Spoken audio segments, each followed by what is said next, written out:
Everybody should be asked, what are your dreams? I think dreams are underrated. At least having the dream. Because when I ask people, what are your dreams? They just light up. They just start. Hello, Zahra. How are you doing? Hi, Fatima. I'm good. How are you? I'm great. I'm great. Nice to talk to you. I'm excited for today's talk. I don't know where it's gonna go, but I know that it's gonna get a lot of value, for other Muslim women. So I'm excited about it. Inshallah. Inshallah. So, Zahra, tell us more about you. Just introduce yourself to people. Like, let us know who is Zahra. So I'm Zahra. I consider myself a martial artist, an intellectual. And so I've practiced different types of martial arts and I love reading.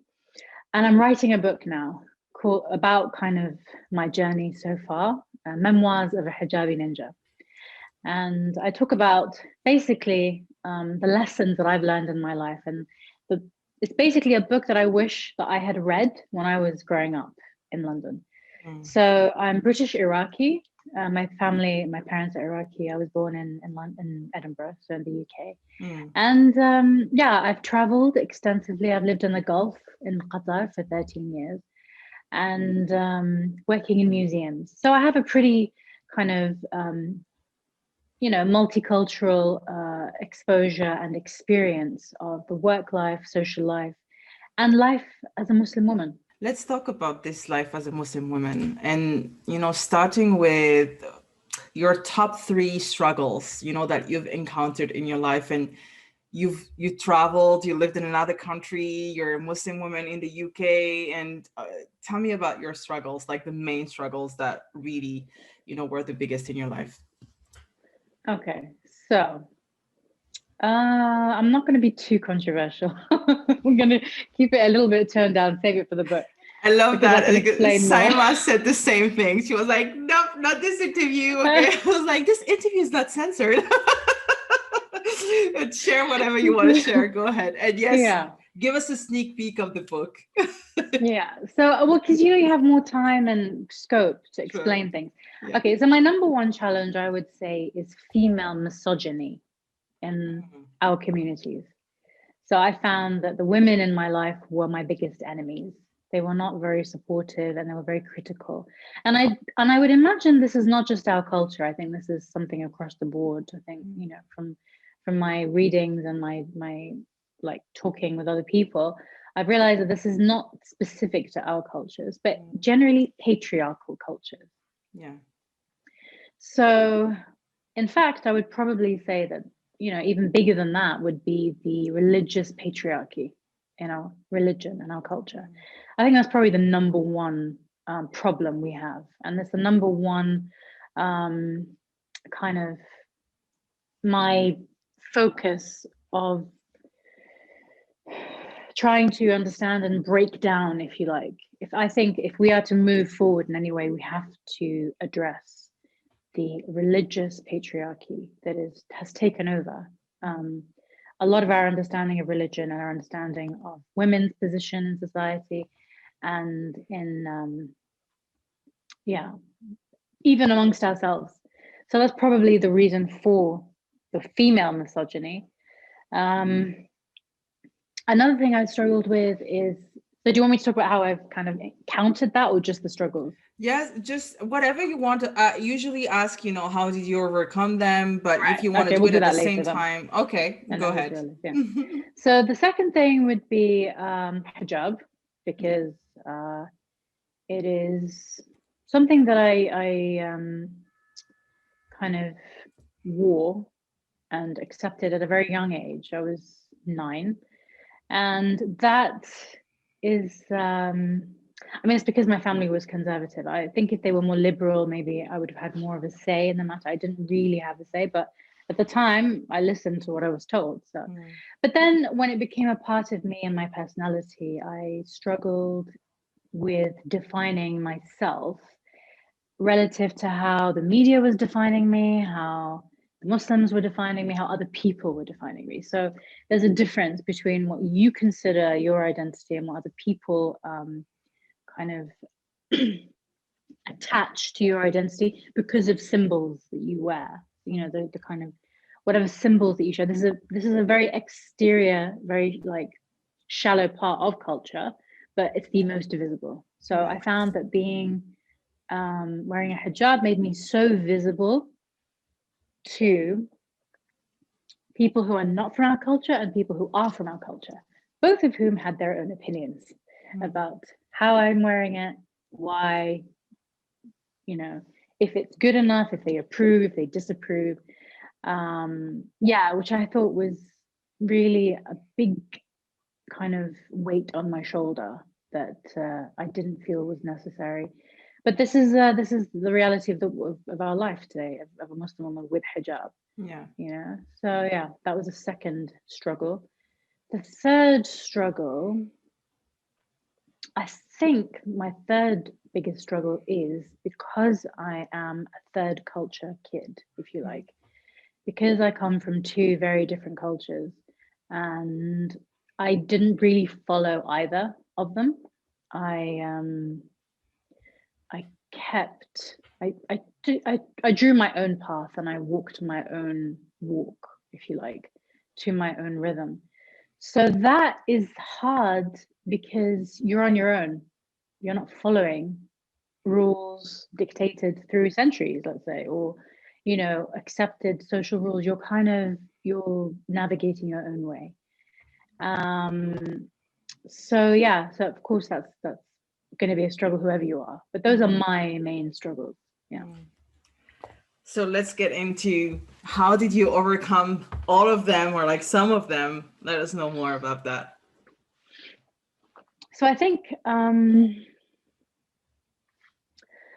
generally speaking, struggles are struggles, right? Whatever they may be. So, how you deal with them is really about your internal dialogue and what you tell yourself versus what you hear from the outside world and what you see from the outside world. So I think number one, I believed in God, and I believed that we have a just God. So in terms of the religious patriarchy, I just didn't buy it. I just thought, if Allah is just, then this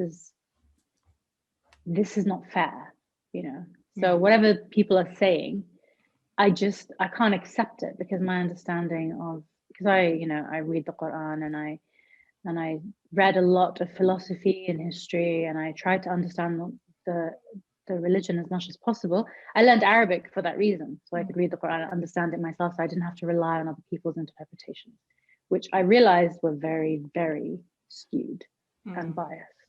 When I did read the Quran and I read the tafasir, or the actual interpretations of the Quran, I realized that the people who talk and who do a lot of these Islamic lectures, they're not giving you the full picture. So there's an agenda. So I hadn't believed in, let's say, my God and my interpretation of what I believed I should be following, because at the end of the day, I'm the one who is answerable, I'm accountable, and I do believe that. The second thing is I believed in myself.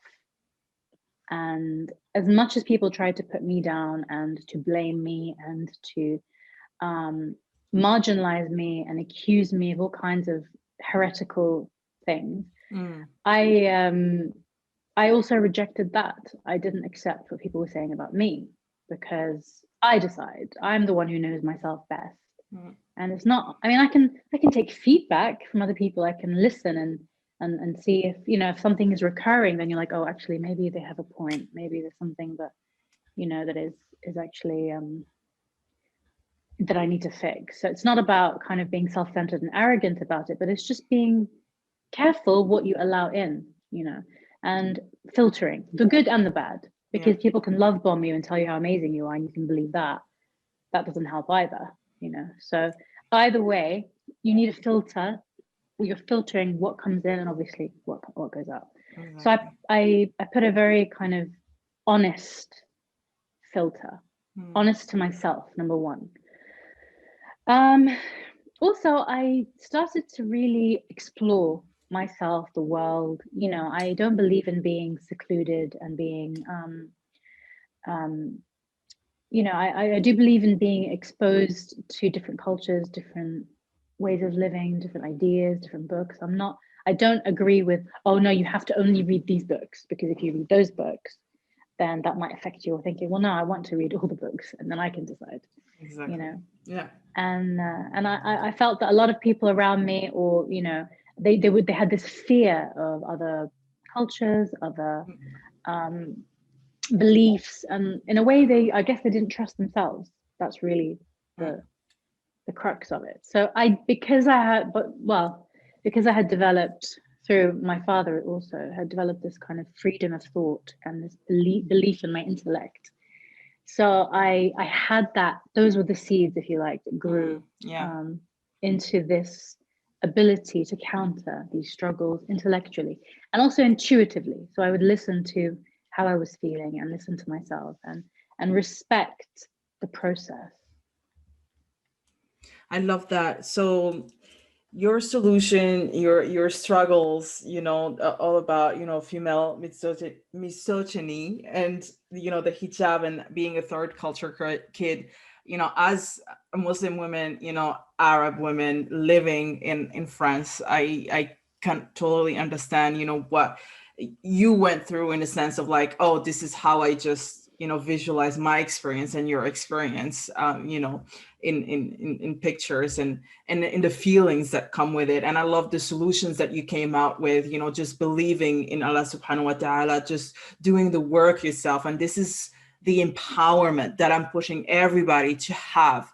If you have that, nobody else can take it from you, and everything else is learnable. So I love that you said, you know, I trust myself, I believe in myself, I have healthy boundaries. So important also, you know, to put up these boundaries for the good and the bad. Thank you for just saying that, because it's also important. You can live in a, you know, fictitious reality where everything's fine, you know, everything is rosy, Instagram life, which is not the reality, right? And you can stay in that, but does it serve you? And in the long term, it doesn't serve you. So you know, and starting to explore, you know, as a traveler myself, you know, I also lived in foreign countries. I completely, you know, agree. You need to be in touch with other cultures. You're expanding your mind, you're expanding your worldviews, everything is so much better. And then you choose, you know, you choose what feels right with you. And I feel like this is something that I get from you, is like, every experience is personal. You know, you need to explore yourself and find what's right for you and what's wrong for you. And at the end of the day, that's, you know, that's what is important. I feel like, you know, for me as a person, you know, just this exploration. I completely agree. A lot of people, I think, in our cultures are, they are sheltered, they are limited by society, limited by their families, limited by themselves. Yeah. There is a, as you say in coaching, self-limiting beliefs, but I think it's bigger than that. I think it's just generally limiting beliefs. You know, no, you can't. Aib. Yeah. Even haram, people will throw that out. You know, that these things you can't do that. But then when you really look at it, there's no basis for that. You know, there's really, you know, I always say anything can be haram. Food, time, like how you spend your time, what you look at, what you touch, all these things can be halal or haram. So there's no, like, it's not as black and white as we are kind of brought up to believe. So, and I don't think we have these dialogues, again, because of this kind of, it's almost a religious dictatorship as well as a patriarchy. So this is the only way. If you don't do it this way, you're wrong. Halas.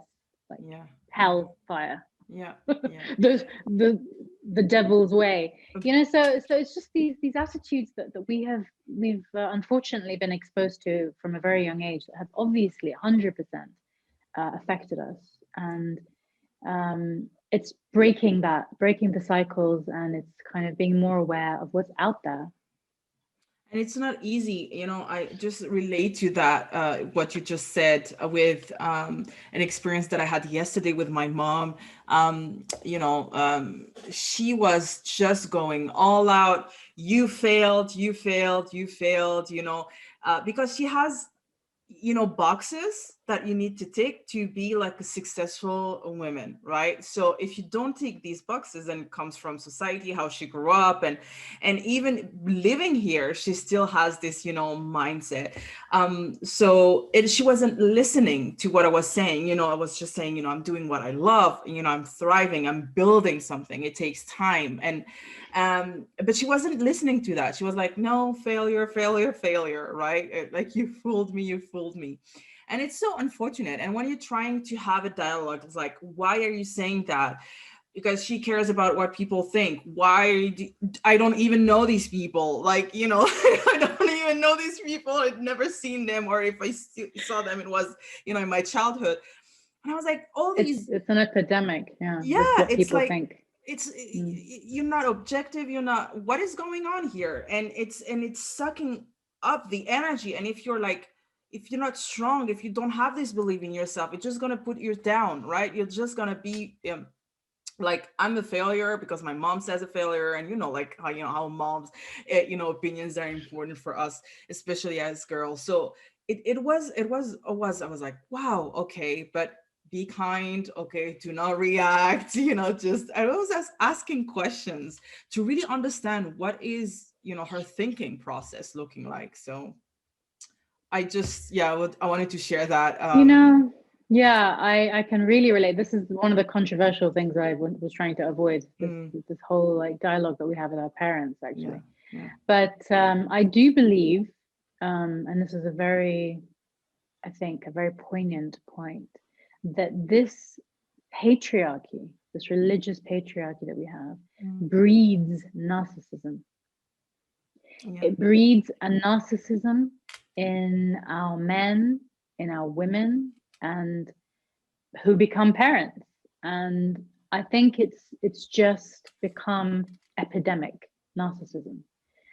And and the problem is that the victims tend to be the girls, because they're the weakest members of society, especially young girls. Yeah. They're the ones who get the biggest, the brunt of the, let's say, of the dark side of patriarchy.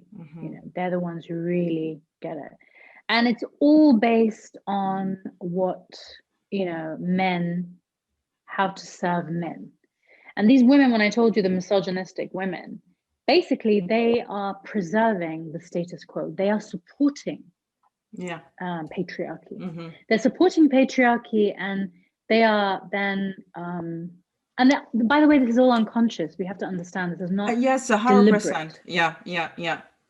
I'm not saying they're bad people. I'm not saying they are, yes, I would say misguided, but they're just unaware. It's an unawareness that this is even happening. It's just, there's just a system, and they are cogs in this system. Exactly. Yeah. And this is why I think it's up to us, this generation, to start breaking that cycle. 100%, yeah. Because at least we have that awareness. We have this, multicultural and this kind of inner awareness, and we don't just follow because we've seen extremes clashing. Right. So we are capable of then creating a space where we can actually stop, analyze, and review like what is going on and why is this happening and is this necessary. So the narcissism, I think, has, it's crept into our homes, it's crept into our communities, and I think it's a big reason why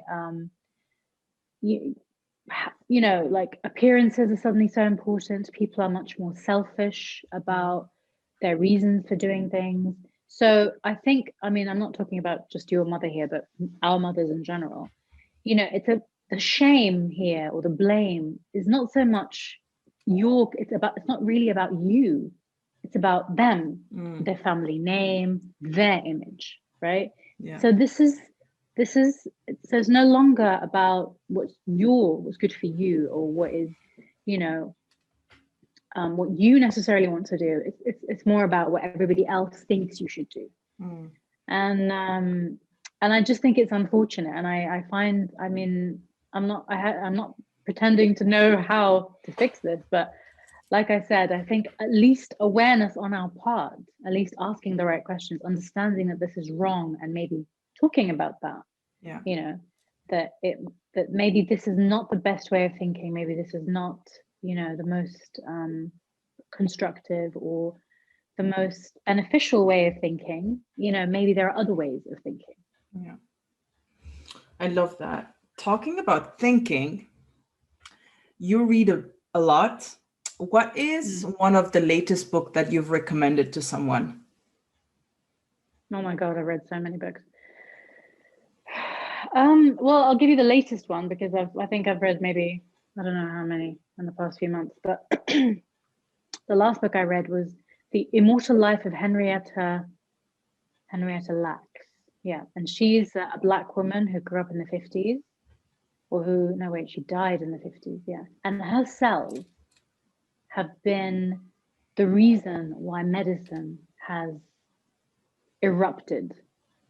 All these vaccines, like the polio vaccine, the revolutionary polio vaccine, kind of tests, all kinds of tests on human cells, because her cancer was so aggressive that these cells are actually immortal. They don't die. Most cells die. Hers didn't. So she's in a way still alive in these laboratories all over the world, and trillions upon trillions of her cells have been used. And yeah, it was a very interesting kind of story about ethics. What is your property? So her family wants compensation for that because they're poor. Like, even though her cells are worth billions and they're being used to further medicine, her family now can't even see a doctor. So that's the most recent book I read. Interesting. Okay. Love that. Do you want something more Muslim woman oriented? No. This is good. This is, because I'm writing my book. It's just a book that I read recently. Yeah. That's another book that I will read that you can recommend to me. Not being biased. I mean, a book that I would recommend. I really liked The 40 Rules of Love by Elif Shafak. Have you heard of that? No.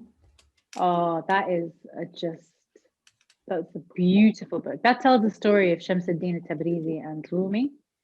And it tells the historic kind of relationship that they had, a really special spiritual relationship they had. And then it kind of gives a modern take on a modern woman's life, which I really didn't like, but part of the book. The good and the bad. But the historical story of Rumi and Shamsuddin Tabrizi is just beautiful. Okay. It's a really, really inspirational book. I highly recommend it. Okay, so ladies or men, if you're watching, listening to this, you can go and look at it. I'll certainly do. I love reading. Coming at the end of our conversation, which is fascinating. I want to talk to you forever, but I think it's good to, split it down to several talks. If you want to come back, I would love to have you on again. I would love to come back, yeah. What is one question, that I haven't asked you and you deemed, it was important to give an answer to, like to be asked? I think everybody should be asked, what are your dreams? I think dreams are underrated. At least having the dream, at least you have something to hope towards, to look forward to work towards. And I think dreams are, because when I ask people, what are your dreams? They just light up, they just start, even if it's not necessarily a realistic dream, but the more you think about it, the more you realize, okay, and then you kind of work on it and you adjust it so that it's more workable in your life. But yeah, I think dreams are something that we should be talking more about. So what are your dreams? My dreams are to have a family, because I think it's something now that I'm ready for. It's not easy to do, especially today. It's not easy to have a family. So that's one dream. Another dream is to write my book. It's really about my book and to create a community around that book of like-minded young Muslim women who are reaching for the stars, who are looking inside deep inside and who are equally looking outside, and they're reaching for higher things, and they're believing in themselves, and they are believing in crossing the boundaries and crossing the limits that have been placed on them, the shackles, let's say, that they always thought they had, but then they suddenly realize, no, I don't. And it's about people from different cultures, different religions, even, you know, different ways of life, who come together and just share a space of understanding, awareness, and humanity, because that's really what it's all about. So what I'm trying to do is build this community in preparation for, if I have children, inshallah, so that when they grow up, they can have an awareness that's there, that they don't have to struggle like I struggle. They will struggle, obviously, but at least in terms of their identity, there are people there, and they know about them, that they can kind of see like a really beautiful rainbow of colors and beliefs and ways of life. Inshallah, that's beautiful. That's what a good way to just finish up, this conversation. I love that. I'm super excited, Zahra, to have this, panel with you, with Noor and Zafir on Muslim Changemakers. So everybody, this is happening when this will be released, the week actually of the release, on the 20th. And with Amira. So we're like talking about motivation. We're talking about being Muslim women today.